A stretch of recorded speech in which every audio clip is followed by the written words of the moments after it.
الحمد لله رب العالمين، والصلاة والسلام على سيد الأنبياء والمرسلين وعلى آله وأصحابه أجمعين، أما بعد. قال الله تبارك وتعالى في القرآن المجيد والفرقان الحميد: أعوذ بالله من الشيطان الرجيم، بسم الله الرحمن الرحيم. أقيموا الصلاة وآتوا الزكاة، صدق الله العظيم. قابل احترام بزرگوں، دوستوں اور ساتھیوں، رمضان المبارک کا یہ بابرکت مہینہ روزوں اور تراویح کا مہینہ ہے. اس مہینے کو خاص الخاص مناسبت ہے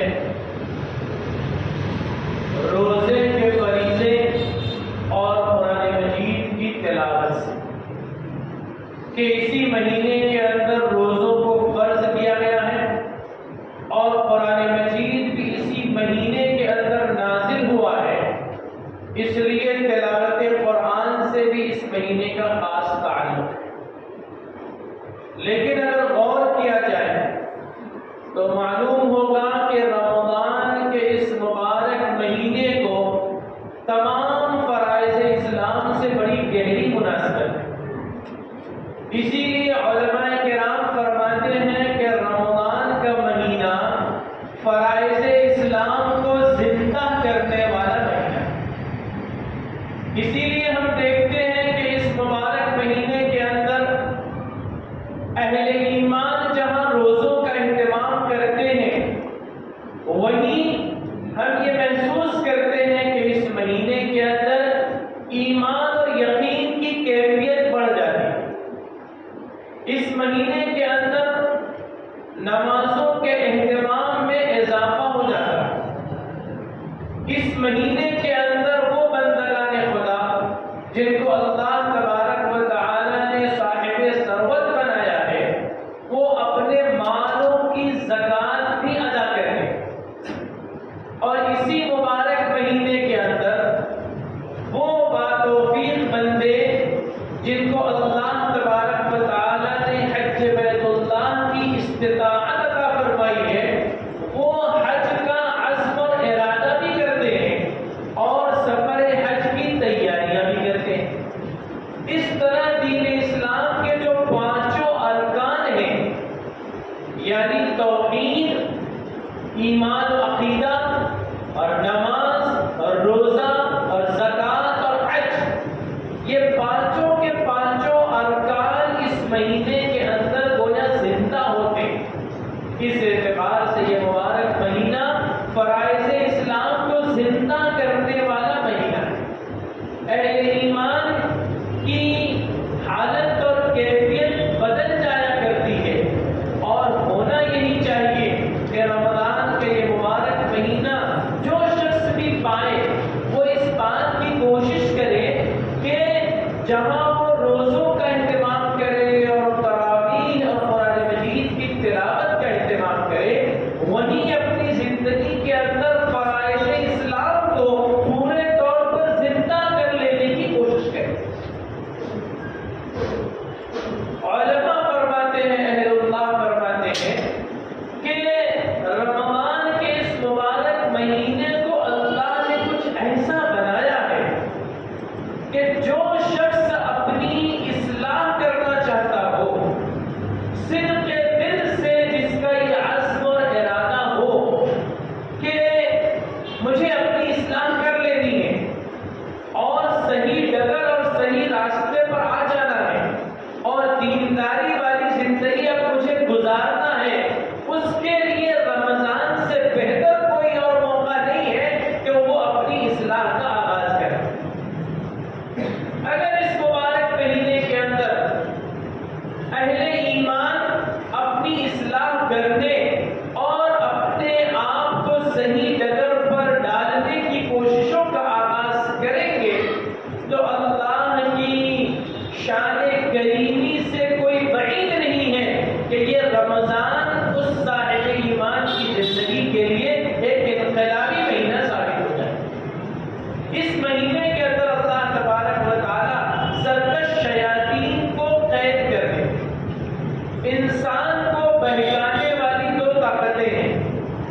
انسان کو گمراہ کرنے والی، گناہوں کے راستے پر ڈالنے والی دو طاقتیں ہیں، ایک داخلی ہے اور ایک خارجی ہے۔ داخلی طاقت اس کا اپنا نفس ہے اور خارجی طاقت یہ سرکش شیاطین ہے۔ اللہ تبارک و تعالیٰ ان دو طاقتوں میں سے ایک طاقت کو تو بالکل ختم کر دیتے ہیں۔ سرکش شیاطین اس مہینے کے اندر پورے طور پر قید ہو جاتے ہیں، اس لیے وہ داخلی وہ خارجی طاقت تو ٹوٹ جاتی ہے انسان کو گمراہ کرنے والی اور اس کو گناہوں کے راستے پر ڈالنے والی۔ البتہ جو داخلی اور اندرونی طاقت ہے جو انسان کو گمراہ کرتی ہے اور گناہ کے راستے پر ڈالتی ہے، وہ اس کا اپنا نفس ہے، وہ ختم تو نہیں ہوتا ہے۔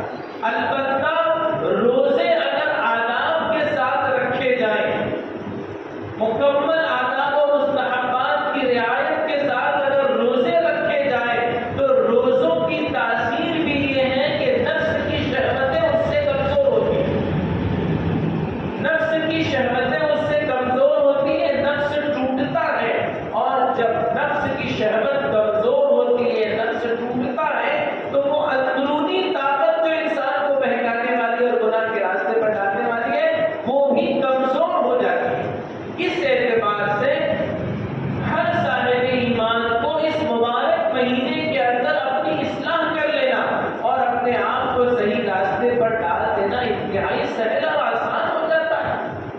فرائض اسلام کو اپنی زندگیوں کے اندر جاری کر لینا اور دین اسلام کے واجبات کو اور سنن مستحبات کو اپنی زندگیوں کے اندر داخل کر کے اس کا پابند بن جانا، یہ اس کے لیے بہت سہل اور آسان ہوتا ہے۔ اسی لیے اس مہینے کو مشق اور ٹریننگ کا مہینہ قرار دیا گیا ہے کہ یہ روزے کی شکل میں انسان کی تربیت کی جا رہی ہے، کس طرح اپنے نفس کو توڑا جا سکتا ہے، کس طرح شہوتوں کو کمزور کیا جا سکتا ہے، کس طرح سے اپنے آپ کو گناہوں سے بچایا جا سکتا ہے اور خدا کا خوف اپنے دلوں کے اندر پیدا کیا جا سکتا ہے۔ یہ اس مہینے کے اندر ٹریننگ دی جا رہی ہے۔ کامیاب ہیں اور سعادت مند ہیں وہ لوگ جو رمضان کی اس روح تک رسائی حاصل کر لیں اور اپنے اندر ایک تبدیلی لانے کا اور اپنے اندر ایک انقلاب لانے کا فیصلہ کریں۔ اس لیے میں مکرر عرض کر رہا ہوں کہ اس مبارک مہینے کے اندر ہم اس بات کی کوشش کریں کہ ہمارے اندر ایمان و یقین اور اللہ کی ذات پر توکل اور بھروسہ اور اللہ کی محبت ایسی سرایت کر جائے کہ یہ ایمان و یقین والی کیفیت پھر سال بھر اور پوری زندگی ہمارے اندر برقرار ہے، تو ہمارا ایمان و یقین پختہ ہو، پھر نمازوں کا اہتمام اس طرح ہم کرنے والے بن جائیں کہ پورے سال کے 12 مہینے نمازوں کا ہم اہتمام کرتے ہیں۔ ایسا نہ ہو کہ اس مبارک مہینے کے اندر ہم نے تو نمازوں کا اہتمام کیا اور اس مہینے کے گزرنے کے بعد پھر اپنی پچھلی روش پر آ گئے۔ اس کا مطلب یہ ہے کہ ہم نے صرف رمضان کے اس ماحول کا فائدہ اٹھا کر لوگوں کی دیکھا دیکھی ہم بھی نماز پڑھنے کے لیے آ گئے، ہم نے اپنے اندر کوئی فیصلہ نہیں کیا کہ اب اس رمضان سے مجھے بن جبکتا نمازی بن جانا ہے۔ ایک ہوتا ہے ماحول کے اثر سے کوئی کام کرنا، تو رمضان کے مبارک مہینے کے اندر جو ہماری مسجدیں بھر جاتی ہیں نمازیوں سے، مصلیوں سے، یہ ایک ماحول کا اثر ہے۔ وہ ماحول خود اللہ تبارک و تعالیٰ کی طرف سے بھی ہے، وہ ایک روحانی ماحول ہے، لیکن اگر محض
کا حکم دیا.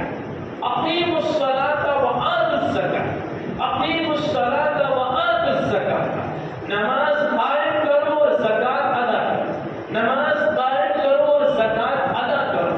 علماء نے لکھا ہے کہ جس طرح ہر عاقل بالغ مسلمان پر نماز فرض ہے، اسی طرح ہر صاحب نصاب مسلمان مرد و عورت پر زکات کی ادائیگی بھی فرض ہے.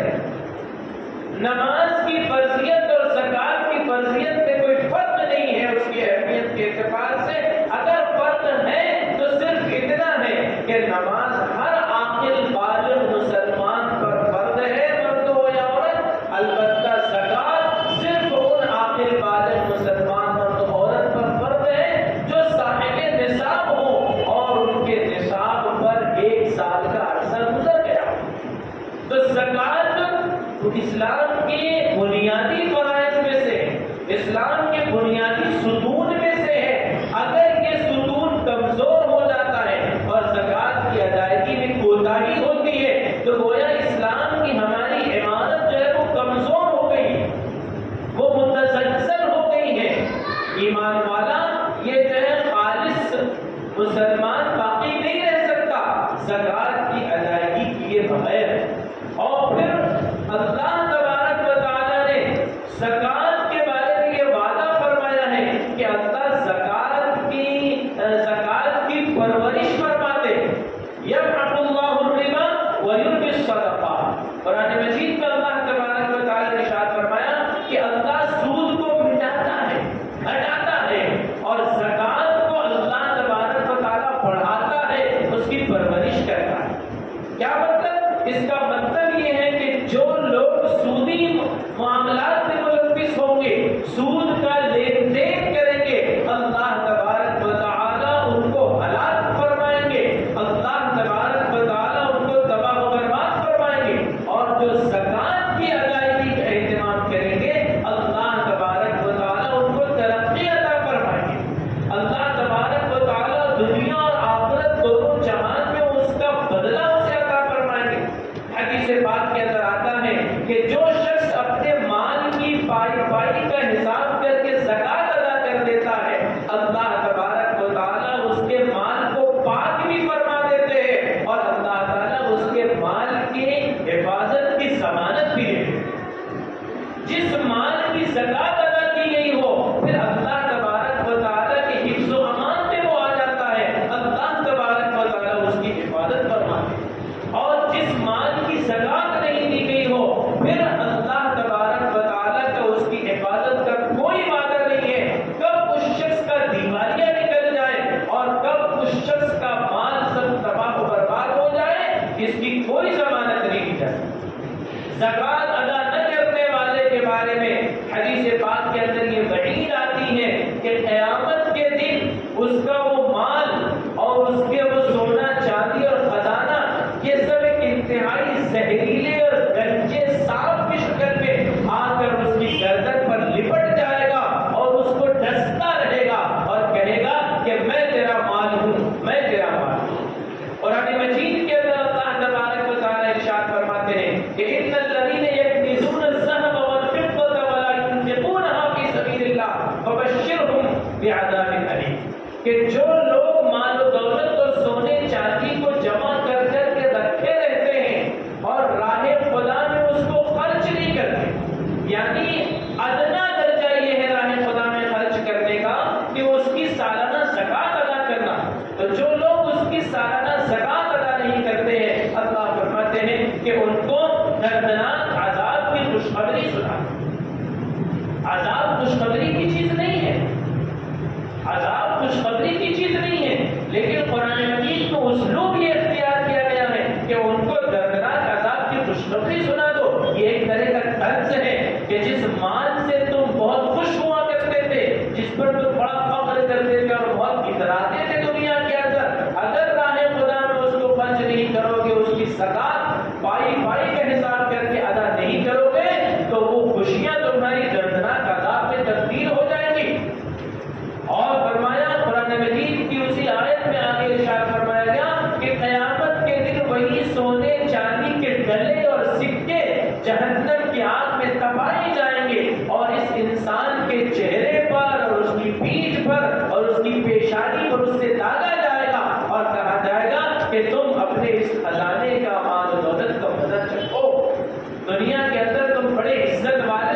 پھرا کرتے تھے، زکات ادا نہیں کرتے تھے، تو آج وہی مال اور وہی دولت تمہارے لیے وبال جان ہے۔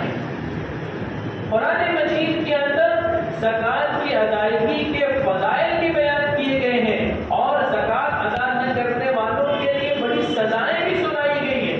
اس لیے ہر صاحب نصاب مسلمان مرد اور عورت کے لیے ضروری ہے کہ وہ زکات کے مسئلے میں بہت چوکنا اور محتاط رہے۔ اگر اللہ نے اسے مالدار بنایا ہے تو اپنے مالوں کی اس کو زکات ادا کرنا چاہیے۔ فقہاء نے مسائل بیان کر دیے ہیں، لوگوں کو چاہیے کہ علماء کرام اور مفتیان کرام سے رجوع کر کے زکات کے مسائل کو معلوم کریں اور اپنے مال کی مکمل زکات ادا کریں۔ صاحب نصاب کس کو کہتے ہیں؟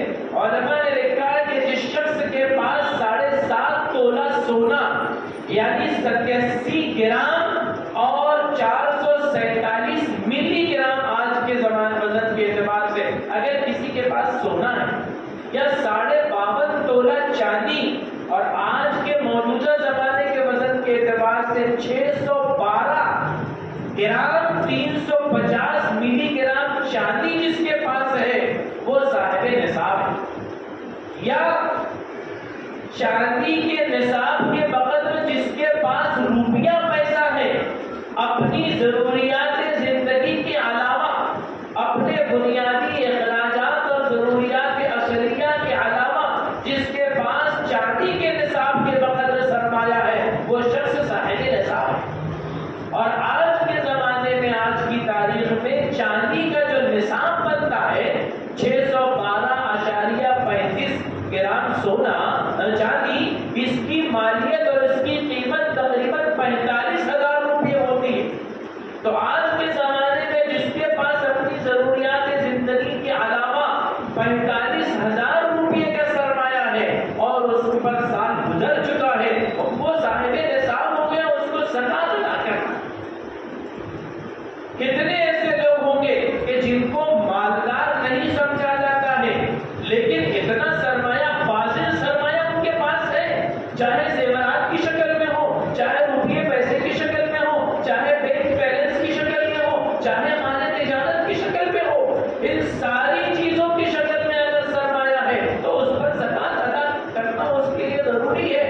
اس لیے آدمی دیکھ لے، اچھی طرح سمجھ لے کہ کہیں میں صاحب نصاب تو نہیں اور مجھ پر زکات تو نہیں عائد ہوتی ہے، اگر ہے تو پھر اس کو زکات ادا کرنا ہے، ورنہ زکات ادا نہیں کی جائے گی تو اس کا پورا مال گندا رہے گا، اس کا پورا سرمایہ جو ہے وہ ناپاک رہے گا اور پھر اللہ تبارک و تعالیٰ کی حفظ و امان سے وہ نکل جائے گا تو اس کے ضیاء میں کوئی اندیشہ باقی نہیں ہے۔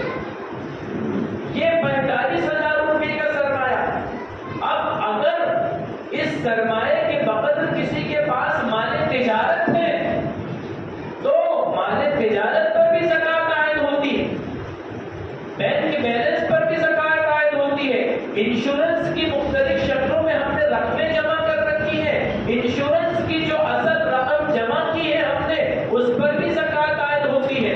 بہت ساری چیزوں کے اب انشورنس کرائے جاتے ہیں تو جو اصل رقم ہم نے بھری ہے اس پر بھی جو زکات ادا ہے۔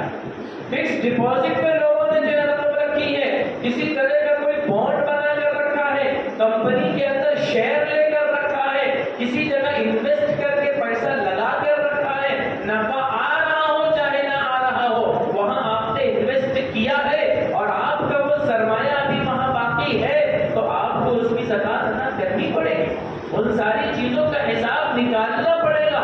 اس اعتبار سے بہت تفصیلی اور وسیع مسائل ہیں اس کا سمجھنا ضروری ہے، اس کا سمجھنا ضروری ہے۔ اس لیے علماء کرام سے، مفتیان کرام سے مسائل کو سمجھ لینا چاہیے۔ اب ہمارے ہاں دیکھیے کتنے تجارت پیشہ لوگ ہیں، مختلف چیزوں کی تجارت کرتے ہیں، جتنی بھی چیزوں کی تجارت کی جاتی ہے وہ سب اموال تجارت کہلاتے ہیں اور اموال تجارت پر زکات فرض ہے۔ اگر 45,000 روپے سے زیادہ کا ہمارے پاس مال تجارت ہے، ہماری دکان میں، ہماری فرم میں، تو اس پر زکات فرض ہے۔ کارخانوں کے اندر تیار مال کی شکل میں، ویسٹیج کی شکل میں جتنی چیزیں ہیں ان سب پر زکات عائد ہوتی ہے۔ کسی بھی چیز کی ہم تجارت کر رہے ہیں، ہمارے پاس دکان ہے، وہ کرانہ کی دکان ہو، میڈیکل کی دکان ہو، ہارڈ ویئر کی دکان ہو، لوہے کی، اسٹیل کی، سیمنٹ کی، جس چیز کی بھی دکان ہو، ہماری دکان کے اندر مال بھرا ہے، کپڑے کی دکان ہے، مال بھرا ہوا ہے، اس مال کا حساب کر کے ہم کو نکالنا ہوگا کہ کتنے کا مال ہماری دکان میں موجود ہے۔ اب یہ دیکھنا ہے کہ اگر ہم کو کچھ بل پے کرنا ہے، بیوپاری کو دینا ہے، تو دینے والی رقمیں نکال لیجئے، باقی جو رقم بچ رہی اس پر زکات دینا ہوگی۔ آج کتنی بڑی بڑی دکانیں، لاکھوں کروڑوں کا مال دکان کے اندر رہتا ہے، اور برسا برس جب گزر جاتے ہیں تو مال کا اسٹاک بڑھتا رہتا ہے۔ ایسے میں اگر حساب لگایا جائے گا تو تاجروں کے ذمے بہت بڑی مقدار میں زکات لگتی ہے۔ تو تجارت پیشہ لوگوں کو بطور خاص اس سلسلے میں بہت زیادہ محتاط رہنا چاہیے، اور زکات نکالنے کا طریقہ بھی اچھی طرح سمجھ لینا چاہیے۔ زکات نکالنے کا طریقے میں بنیادی چیز یہ ہے کہ آدمی کو یہ معلوم ہو کہ وہ کب صاحب نصاب ہوا، یعنی اپنی بنیادی ضروریات زندگی کے علاوہ فاضل سرمایہ یا مال تجارت کی شکل میں سرمایہ یا زیورات کی شکل میں سرمایہ، یہ 45,000 روپے کا کب اس کے پاس آیا؟ جس دن اس کے پاس آیا اس دن وہ صاحب نصاب ہو گیا، وہ تاریخ نوٹ کر لے۔ اب اس پر ایک سال جب گزر جائے تو پورا ایک سال گزرنے کے بعد دیکھے کہ آج بھی وہ صاحب نصاب ہے کیا، اگر ہے تو اس پر زکات پر دو، اور اگر نہیں ہے، وہ ختم ہو گیا، تو پھر وہ صاحب نصاب نہیں ہے۔ تو یہ سال کا گزرنا ہو گیا، لیکن اکثر و بیشتر لوگوں کو نہیں معلوم ہوتا کہ وہ صاحب نصاب کب بنے تھے۔ ایک عرصے سے، ایک زمانے سے ماشاءاللہ صاحب ثروت مالدار نہیں بنے، اس لیے فقہاء نے لکھا ہے کہ سال کی ایک تاریخ طے کر لینی چاہیے، ایک تاریخ طے کر لینی چاہیے کہ اس تاریخ میں اپنے مال کی کا سالانہ حساب کروں گا، اور حساب کر کے میں زکات ادا کروں گا۔ اس کے لیے فقہاء بتاتے ہیں کہ اگر یاد ہو تو پھر وہی تاریخ آپ کے لیے اثر ہے، اور نہیں یاد ہے تو پھر صاحب ثروت اور مالدار اور اہل تجارت یہ جو ہے وہ ایک تاریخ متعین کر سکتے ہیں، جو کہ رمضان میں عام طور پر دینے کا معمول ہے۔ تو رمضان سے 1-2 دن پہلے کی تاریخ، مثلا 25 شعبان کا آدمی طے کر لے، 29 اور 30 شعبان کی تاریخ طے کر لے کہ یہ تاریخ ہے، اس تاریخ میں میرے پاس جتنا سرمایہ ہوگا، جن چیزوں پر زکات عائد ہوتی ہے، ان سب کا میں حساب کروں گا اور نکالوں گا کہ میرے ذمے کتنی زکات آ رہی ہے، اور پھر یہ رمضان سے زکات دینا شروع کروں گا۔ رمضان ہی میں زکات دینا ضروری نہیں ہے، جس وقت فرض ہو جاتی ہے اس وقت دینا ضروری ہے۔ اس لیے یہ کوئی بھی ضروری ہے کہ زکات آپ کو اٹھا کے رکھے، کوئی ضرورت مند آیا بھی ہے تو نہیں رمضان ہی میں دینے، نہیں، تقاضا آیا ہے دینا ہے، لیکن حساب کے لیے ایک تاریخ مقرر ہونی چاہیے۔ اس لیے کہ اصول یہ ہے ہر پیسے پہ سال گزرنا ضروری ہے۔ کبھی کبھی ایسا ہوتا ہے کہ اچانک آدمی کے پاس ایک بڑی رقم آ جاتی ہے، 10, 20, 25, 50 لاکھ روپیہ آیا، اب وہ سوچتا ہے کہ یہ ابھی تو آیا ہے میرے پاس، ابھی اس پر جب پورا سال گزر جائے گا تب کہیں زکات عائد ہوگی۔ تو ایسا نہیں ہے، جو لوگ مالدار ہیں، صاحب ثروت ہیں، ہر پیسے پہ، ہر روپیے پہ سال گزرنا ضروری نہیں ہے، بلکہ وہ تاریخ بہت مین ہے۔ اگر اس تاریخ سے پہلے آپ کے پاس رقم آ گئی ہے، چاہے 1 دن پہلے آئی ہو، 1 مہینہ پہلے آئی ہو، تب بھی اب اس تاریخ کو جب آپ حساب کریں گے تو اس کو آپ جوڑیں گے اور اس پر زکات ادا کریں گے۔ آپ یہ نہیں کہہ سکتے کہ ابھی 1 دن پہلے تو آئی، اب اگلے سال اس پر زکات دیں گے، نہیں صاحب، یہ زکات نکالنے کا طریقہ ہے۔ اس لیے اس طریقے کو اچھی طرح سمجھیں اور اپنی زندگی کے اندر وہ تاریخ متعین کر لیں۔ 25 شعبان، 24 شعبان، 29 شعبان، 30 شعبان، 1 رمضان، یہ تاریخ جو ہے ایک ڈیڈ لائن ہے، ڈیڈ لائن۔ اس سے پہلے جتنی رقم ہمارے پاس آئی ہے ان سب پر زکات نکالنا ہے۔ سونے چاندی کے زیورات ہیں، مال تجارت ہے، اور جو کچھ ابھی میں نے بیان کیا وہ سب اس طرح حساب نکال کر زکات ادا کیجیے۔ اور زکات کی ادائیگی میں بھی پھر قرآن مجید کے اندر اس کے مصارف بیان کر دیے، 8 مصارف بیان کیے گئے، اس کی جو ہے تفصیلات کا موقع نہیں ہے، لیکن قرآن مجید فقراء اور مساکین کا تذکرہ بھی ہے مد زکات میں، مصارف زکات میں فقراء اور مساکین۔ فقراء کس کو کہتے ہیں؟ فقیر وہ محتاج اور ضرورت مند ہے جو اپنی ضرورت کو ظاہر کر دیتا، لوگوں کو بتلا دیتا میں ضرورت مند ہوں، اب چاہے زبان سے ظاہر کرے چاہے اپنے حلیے سے ظاہر کرے، پتہ چل جاتا ہے کہ بھائی محتاج ہے، وہ مانگ کے دیتا ہے، تو ایسے کو فقیر کہا جاتا ہے، اس کو بھی دینا ہے۔ لیکن فقیر سے مراد پیشہ ور فقیر نہیں کہ جس نے اپنا پیشہ بنا لیا ہے بس مانگنے کو اور وہی ان کی کمائی کا ذریعہ ہے، ایسے پیشہ ور فقیر تو صاحب نظام ہوتے ہیں، خود صاحب نظام ہوتے ہیں، تو اس معاملے میں دیکھ کر ہمیں دینا چاہیے۔ پیشہ ور فقیروں کو تو بہت دیکھ کر اور سوچ کر دینا چاہیے زکات، کہیں ایسا نہ ہو کہ وہ صاحب نظام خود ہے ہم ان کو زکات دے رہے ہیں، زکات ادا نہیں۔ تو جن کی ضرورت بالکل آیا ہے محتاج کی اور وہ ظاہر بھی کر دیتے ہیں، لوگوں سے سوال بھی کر دیتے ہیں، وہ فقیر ہے۔ لیکن دوسرا لفظ قرآن مجید نے استعمال کیا ہے مساکین۔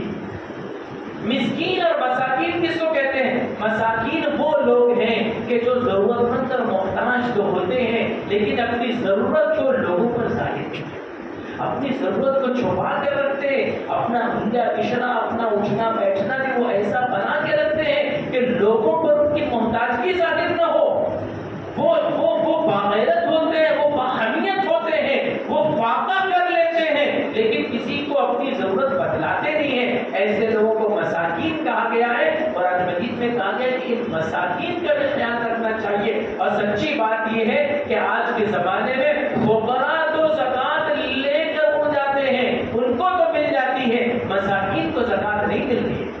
ہمارے اپنے رشتہ داروں میں، ہمارے اپنے پڑوسیوں میں، ہمارے اپنے قریبی لوگوں میں نہ جانے کتنے ایسے ہوتے ہیں جو مسکین ہوتے ہیں، ہم ان کو تلاش کر کے دیتے نہیں۔ اچھا یہ بھی نہ ذہن میں رہے کہ زکات کا مستحق وہی ہے جس کے گھر چولہے نہیں جلتے ہو، جو فاقہ کرتا بس وہی زکات کا مستحق، ایسا نہیں ہے۔ انسان کھاتا پیتا رہتا ہے لیکن اس کی بہت ساری دیگر ضروریات ہوتی ہیں کہ جس کے میں وہ محتاج ہوتا ہے، بیماری سیماری ہے، بچوں کی تعلیم و تربیت کا مسئلہ ہے، گھر اور رہائش کے مکان کی سہولیات کا مسئلہ ہے، آدمی کے پاس اتنا نہیں ہے کہ وہ زندگی کی بنیادی ضروریات کو بھی حاصل کر لے، تو وہ بھی مسکین ہے۔ ہم لوگ سمجھتے ہیں کہ اچھا خاصا تو ہے یہ، ارے اچھا خاصا ہے، اندر کتنا ٹوٹا ہوا ہے بیچارہ، کتنا مقروض ہے، بچوں کی صحیح تعلیم و تربیت نہیں کرنے پڑ رہا ہے اور بیماری میں علاج نہیں کرنے پا رہا ہے، ایسے شخص مسکین ہے۔ ڈھونڈ ڈھونڈ کر ان کی مدد کرنی چاہیے، زکات کے فضل سے تعاون کرنا چاہیے، اور اس بات کا بھی خیال رکھے کہ ہم زکات کی رسومات کو ایک دم توڑ کر چلت کر کے نہ دیں۔ 100-150 روپے صرف دے رہے، 150 روپے کی آدمی کی کیا ضرورت پوری ہوگی؟ ایک ایسی رقم اس کو دی جائے کہ اس کو اس کا کچھ فائدہ ہو اور خاطر خواہ اس کی کوئی ضرورت پوری ہو جائے۔ ہم یہ سمجھتے ہیں کہ تم 50 گھر میں 100 روپے مانگ کے فائدہ حاصل کر لو، اب ایسا بھی نہیں ہے۔ اور خاص طور سے اپنے قریبی رشتہ داروں اور متعلقین پر زیادہ توجہ دینی چاہیے۔ ایسا بھی ہوتا ہے کہ ایک مالدار اور صاحب ثروت بڑے بڑے دینی اداروں کو، مدرسوں کو، تحریکوں کو بہت بڑی بڑی زکات دے رہا ہے اور خود اپنے ہی رشتہ دار میں غریب اور محتاج ہے بیچارے، ان کو جو ہے وہ بہت معمولی رقم پر ٹرکا دیتا ہے۔ تو شریعت کا نقطۂ نظر تو یہ ہے کہ جو تمہارے رشتہ دار ہیں ان پر اگر تم خرچ کرو گے تو اس پر دوہرا ثواب۔ دو چیزیں ایسی ہیں کہ جس میں ڈبل اجر و ثواب ہے، ایک رشتہ داروں پر خرچ کرنے میں دوہرا اجر و ثواب ہے کہ زکات کی ادائیگی بھی ہے اور قرابت داری کا حق بھی ادا کرنا ہے، اور دوسرے دینی مدارس اور دینی کاموں کے اندر خرچ کرنا کہ اس میں بھی زکات کی ادائیگی ہے اور دینی کاموں کا استحکام ہے، اس میں جو ہے دوہرا اور ڈبل اجر ہے۔ اس اعتبار سے زکات کی ادائیگی بھی بڑے اچھے انداز سے ہونی چاہیے، اور قرآن مجید نے ایک ہدایت یہ بھی دی ہے کہ دیکھو جس پر تم زکات خرچ کرو پھر اس کو کبھی اس پر احسان نہ چلتا، لا تبطلوا صدقاتکم بالمن والاذی، احسان جتلا کر اور تکلیف پہنچا کر تم اپنی زکات کو، صدقات کو باطل مت کرو۔ اس کا مطلب یہ ہے کہ اگر تم نے کسی کو زکات دی اور پھر اس پر احسان جتلا دیا یا اس کے ساتھ سختی سے پیش آئے، اس کے ساتھ غصے سے پیش آ رہے ہو، تو تمہارا صدقہ باطل ہو گیا، صدقہ باطل ہو گیا۔ اذیت دے کر اور احسان جتلا کر تم جو ہے اپنے صدقات کو باطل نہ کرو. اپنے غریب محتاج رشتہ داروں کو اگر دے رہے ہیں زکات تو پھر احسان مت جتلاؤ زندگی پر کہ ہم نے تعاون کیا تھا، ہم نے تعاون کیا تھا اور تم کو ہماری عزت کرنی چاہیے، ہم نے تعاون کیا. دینی مدارس کے سفر آ رہے ہیں، تعاون کر رہے ہیں، ان کو اذیت پہنچا رہے ہیں، چکر پر چکر لگا رہے ہیں اور ان کو جو ہے ٹال مٹول کر کے اذیت پہنچانا ہے. اس کے ذریعے زکات کا اجر و ثواب ختم ہو جاتا ہے، اللہ کا باطل ہوتا ہے.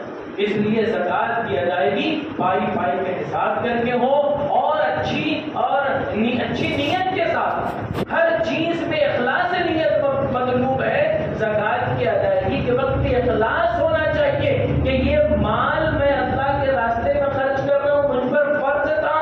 یہ میں کسی پر احسان نہیں کر رہا ہوں کہ میں نے اس کا تعاون کر دیا، یہ میرا اس پر احسان نہیں. اس کا احسان ہے کہ اس نے میری اس زکات کو قبول کر لیا، میرا ایک فریضہ ادا ہو گیا. اور زکات جب آدمی ادا کرتا ہے مال کی محبت اس کے دل سے نکلتی ہے، مال کی محبت دل سے نکلتی ہے. اور مال کی محبت بہت سارے گناہوں کی جڑ ہے، بہت سارے گناہوں کی جڑ ہے. تو اس طرح سے زکات کی ادائیگی کے وقت یہ نیت ہو کہ اللہ راضی ہو، مال کی یہ محبت میرے دل سے گرج کر نکل جائے، یہ نیت رہے گی تو انشاءاللہ اس کا فائدہ بھی ہوگا، اس کا ثمرہ بھی ہوگا. اور کبھی کبھی ایسا ہوتا ہے کہ حالات ذرا تنگ ہو جاتے ہیں، آدمی کے اوپر زکات عائد ہوتی ہے لیکن اس کے پاس وسائل نہیں ہوتے زکات ادا کرنے، کیش رقم نہیں ہوتی ہے زکات ادا کرنے. وہی تو اصل امتحان کا وقت ہوتا ہے. کیش بھرا پڑا ہوا ہے، اس میں پھر زکات نکال دینا اور آسان ہے. لیکن کچھ حالات کبھی ایسے آ گئے کہ آپ کے پاس کیش نہیں ہے، زکات ادا کرنا ہے، تب بھی کسی نہ کسی طرح مینج کر کے زکات ادا کرنا چاہیے.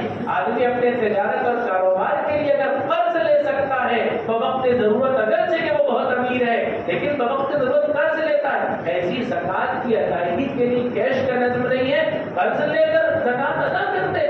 بعد میں وہ قرض ادا کر سکو گے، تم اپنی حیثیت اور پوزیشن جانتے ہو. تو یہی تو امتحان کا وقت ہوتا ہے کہ اب تم زکات ادا کرتے ہو یا نہیں کرتے ہو، یا اس سال ڈیو کر دیتے ہو، غائب کر دیتے ہو.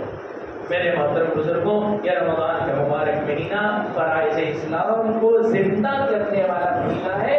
میں نے شروع میں یہ عرض کیا تھا کہ اس مہینے کے اندر ہم جو نمازوں کا اہتمام کرتے ہیں، ہم جو زکات کی ادائیگی کا اہتمام کرتے ہیں، ہم جو حج بیت اللہ کا عزم اور ارادہ کرتے ہیں، ہم جو قرآن مجید سے تعلق قائم کرتے ہیں، ہم جو نوافل کا اہتمام کرتے ہیں، ان سب کے اندر اگر ہم یہ عزم اور ارادہ کر لیں کہ یہ صرف ماحول کے اثر سے ہم نہیں کر رہے ہیں بلکہ یہ ہمارا فیصلہ ہے کہ ہم انشاءاللہ اس کو زندگی بھر کرتے رہیں گے. اگر ایسا ارادہ اور عزم کر کے ان چیزوں کا آپ نے رمضان میں اہتمام کیا تو اللہ کی ذات سے امید ہے کہ انشاءاللہ ساتھ نماز کی توفیق ملتی رہے گی. وآخر دعوانا